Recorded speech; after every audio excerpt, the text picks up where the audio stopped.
Hi Sunny Hill, it's great to be with you. It's small group time and my name's Adam and I'm going to be leading you through small group today or this evening, wherever you're meeting. I hope you are comfortable. I hope you've had a nice cup of tea or coffee, maybe even some cake or some biscuits. If you didn't get any cake, then just give your host a hard stare right now. Maybe they'll do better next week. Okay, so Sunday we were finishing our DiscipleSHIFT series. It was week 6 and it was the last one.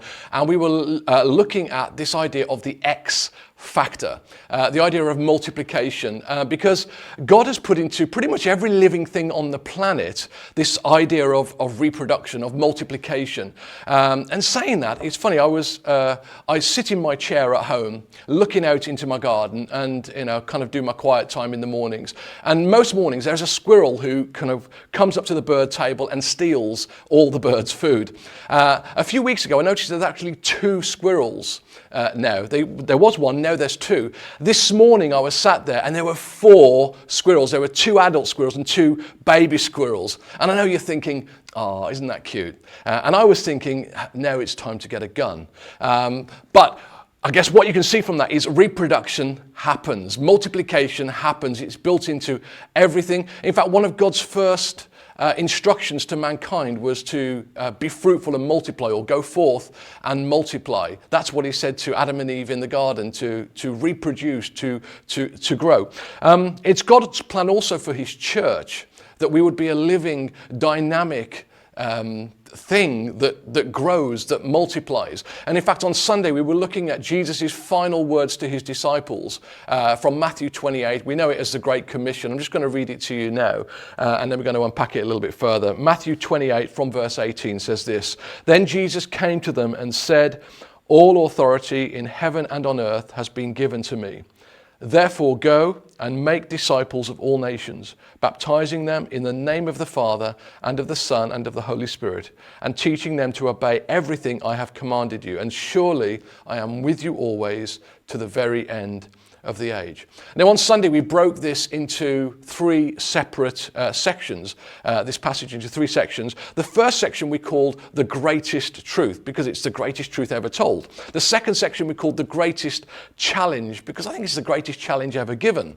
And the third section we called the greatest promise, because I think it's the greatest promise that we could possibly conceive.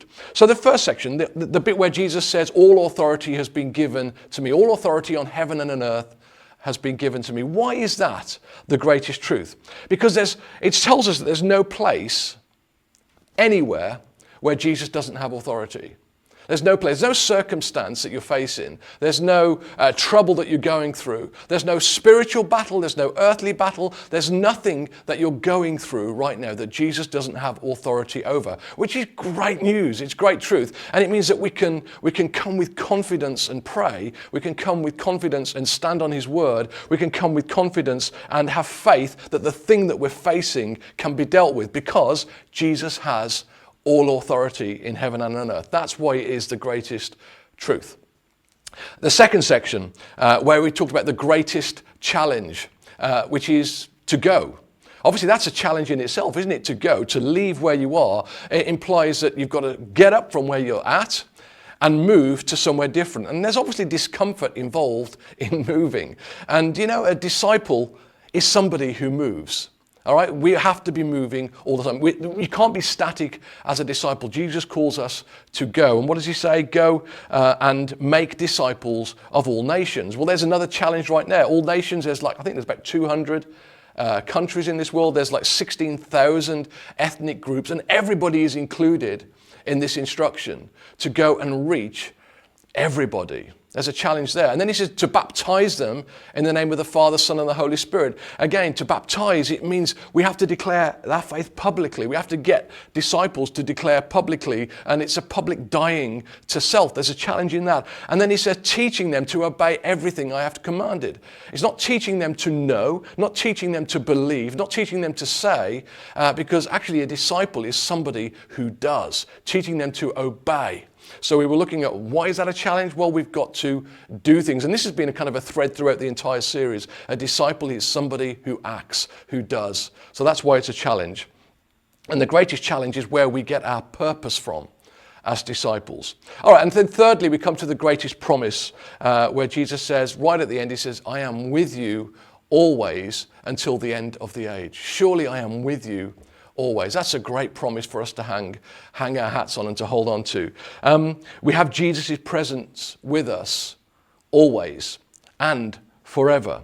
Jesus has all authority and he promises to be with us. So therefore that authority is given to us so that we can do what he's telling us to do. So on Sunday, we were looking at this and we saw how all three sections, the truth, the challenge, the promise, all three are important for the life of a disciple, for us to be successful as disciples. And if you remember, we had the Venn diagram, the three circles, the truth and the challenge and the promise. It's going to come up on the screen right now and you'll see when we, as a believer, if we leave one of these things out, then we're not going to be operating fully as a true disciple. Let's say we have the greatest truth, we're holding on to the truth of Jesus has all authority. Let's say we are doing the greatest challenge of going to make disciples, but we're not fully understanding that Jesus is with us always. Then we're going to be a believer who is presenceless, who doesn't live in the presence of God. And we know that the presence of God is where fullness of joy exists. So we end up doing the tasks, but without the joy.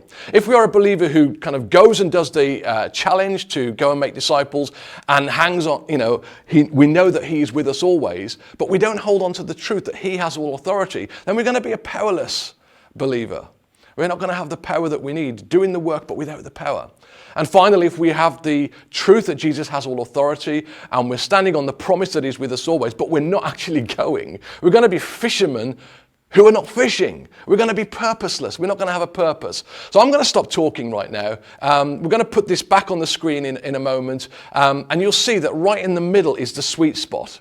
It's where the X factor is, where we want to be living as disciples. There are some questions that you have on the sheet that your host has, and we're going to just work through those. I pray that you have great conversation. I pray that you get great revelation as you talk about these things and you know God better and you know yourself better. And maybe you start to open your mind to make a shift in the way that you live as disciples. So we're going to put this that diagram back on the screen, and you can just, if the host can pause that, and that can stay there as you go through your discussion. All right, have a great time. We'll see you on Sunday. We're going to be all together this coming Sunday for an all-in service, Paul and Ferndown. It's going to be fantastic. You really don't want to miss it. And we've got Gabby coming from Romania to speak to us. So have a great session. See you on Sunday.